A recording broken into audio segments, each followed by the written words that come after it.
Today on Pat's Car Garage, can you tell something's broken? That's right, look at the anti-roll bar. It's cracked right off. So I guess this was a flaw on the earlier ZJs. The little eyelet here for the end link is pretty thin, and I guess over time with corrosion and just work hardening or whatever, it just cracks off. So obviously I don't have an anti-roll bar here anymore. But luckily, the facelifted versions, the anti-roll bars, they fit the pre-facelifts, but they have a different design. So this part here is quite a lot thicker, and the end links are different. So rather than having the two bushings that kind of squish on top, that's more of a ball joint situation that's greasable, and then the bottom bushing is still the same. So yeah, quick little swap. I also got some new bushings. I mean, the ones I have in there were already new, but yeah, might as well change them again. And yeah, of course, some new hardware. And yeah, that should be it. Of course, these are minor assembly required. I bought them from Moog, and they have slight differences. So just like this one, the boot is different than this one. This one, the boot is kind of built in, but I mean, whatever, they'll work. So, and yeah, this one has a right angle grease fitting, which I guess is cool because you can point it away from the wheel. Let's say you're on the driver's side like this, so that's pretty cool. But otherwise, yeah, everything should fit. So let's get to it. And there you go, my new anti-roll bar is installed. The only difficulty was getting the taper on this side to seat, because these are like tie rods basically. Like the end of this is tapered, cone-shaped going up. So what you have to do is, so what I did was I took a little block of wood, I unscrewed it from down here, and then I put the block of wood under the end link, and I jacked up on it to force the taper into the anti-roll bar. Obviously, this only works if the other side's already fitted, which mine was, because I didn't have a problem on that side. But then, yeah, like once you force the taper in, it stops the shaft from spinning, so you can tighten the nut down, and then you can put it back on over here. And then, yeah, once that's done, tighten up your anti-roll bar, and there you go, you're done. Pretty simple. All right, next order of business. It's a little dirty, my lens. Let's clean that out.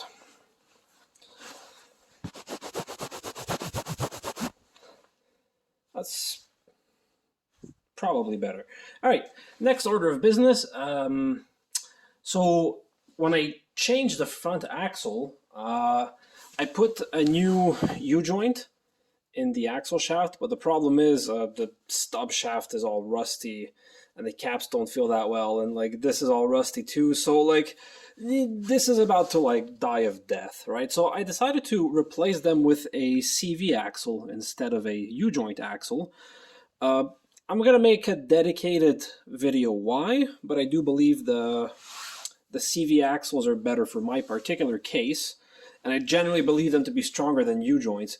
Oh my god, how can you say that? Yeah, I know, I'll make a video on this topic. But yeah, so new CV shafts. Luckily, this is pretty easy. I am going to clean up the hub, the knuckle, because even though I put new hubs on, it came out difficultly. It came out with great difficulty. So I'm going to clean out this. I'm going to clean out this too.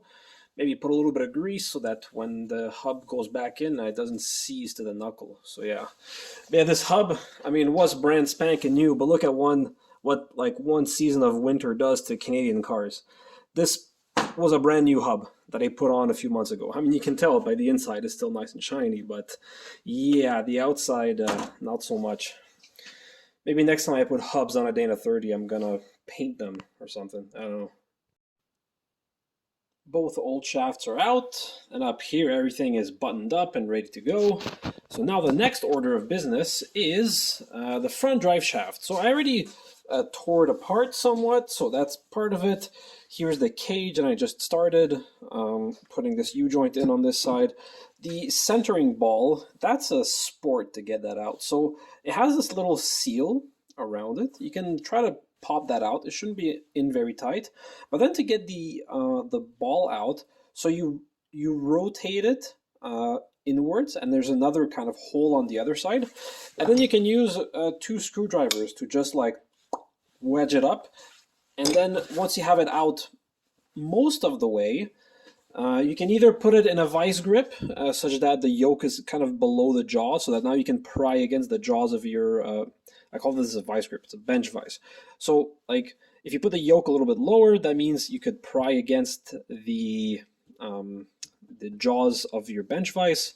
So what that allows you to do is get it all the way out. But if it's stuck, which mine was, I used a little Dremel with a little cutoff disc. Well, that's to clean up the U-joint grooves. But you put a little cutoff disc and you can just go in and cut the race out. The ball probably will pop out. So my ball came out, but the race stayed in. So I cut through the race and then I was able to remove it. The centering yoke and the centering ball, you don't want to like refit in too deep. Like I just put it in the bench vise, I pressed it in, and like you don't want to put too deep. You want to make sure the ball moves freely before putting the seal on. Of course, like it's going to jam up a little bit initially because the grease hasn't worked its way in, but if you packed it with grease like I did, then just work it back and forth. But yeah, the goal is the ball should be moving freely. Afterwards, tap the little seal in. I used a little block of wood and a small hammer to get that in.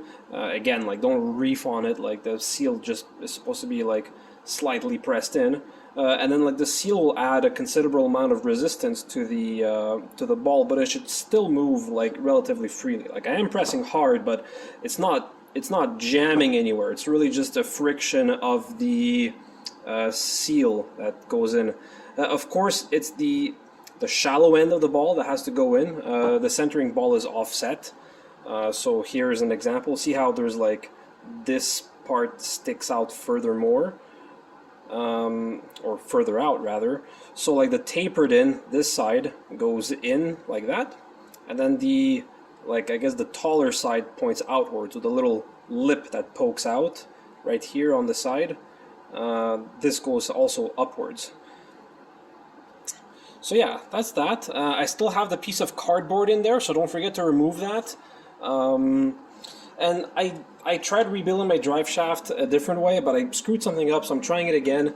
This time I already have this U-joint installed, and I'm gonna put, I don't have my tripod so I can't film it, but I'm gonna put the centering yoke in, and then I'm gonna fit the final U-joint, and we'll see how well that works.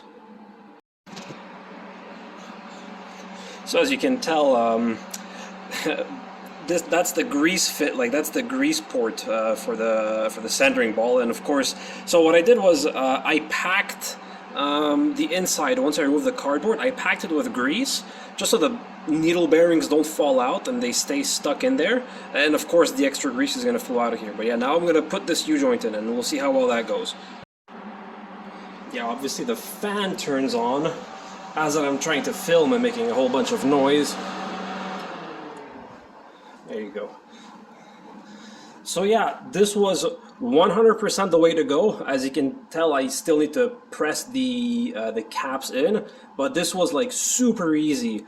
Last time, what I tried instead was fitting this U-joint first, and then trying to align this entire centering yoke and putting this U-joint in at the same time, and it was just a nightmare. So if you definitely start with this U-joint and then do this one last, it's honestly a piece of cake. That was really the trick I was missing. So I just gotta finish this up, press it in there, and of course I need to also put a U-joint in on the other side. I will need to have this drive shaft rebalanced because in my haste, first of all, I didn't mark it, so I don't know if this is the right way or if it's supposed to go the other way around. So that's obviously not good. But I also ended up reusing the centering ball on this spare drive shaft I have because I did, you know, cut into mine. So I'm like, yeah, whatever. I'll just have this whole thing rebalanced and then it should be all good to go. All right, great news. So I finally figured out what was wrong with this end. I had to pull it apart again, so this is the third time I put it back together. But I initially thought maybe because I struggled putting the H back on and like the centering yoke the first time I did it, maybe I screwed up one of the U joints or something. But I didn't. Those were all fine. So when I put it back together the second time, I found the easier way of doing it, which I just showed you. But again, it would still bind. In one particular spot, right, like as it would go to one side, Actually, no, it was like this, right? So it would bind in a spot, and I wasn't quite sure why. So I pulled it all apart again, and I found that I'll give an example on this other shaft I have, but basically this metal cup around here was slightly bent inwards on one side, and it was just catching the centering yoke. So I just ground the inside down until the centering yoke could move freely. So it's good to put the centering yoke on with the spring while your drive shaft is empty, and articulate it and make sure it's not binding anywhere. If it is, it's probably catching somewhere on the inside of this lip here. So then you can just kind of grind it down and fix it up. So yeah, no, so I'm quite happy this worked. So this end is put back together, and now it articulates correctly. Uh, it's still now it's obviously tight because the U-joints are all new, and if it jams a little bit, well, at this point it's going to self-clearance itself, so whatever.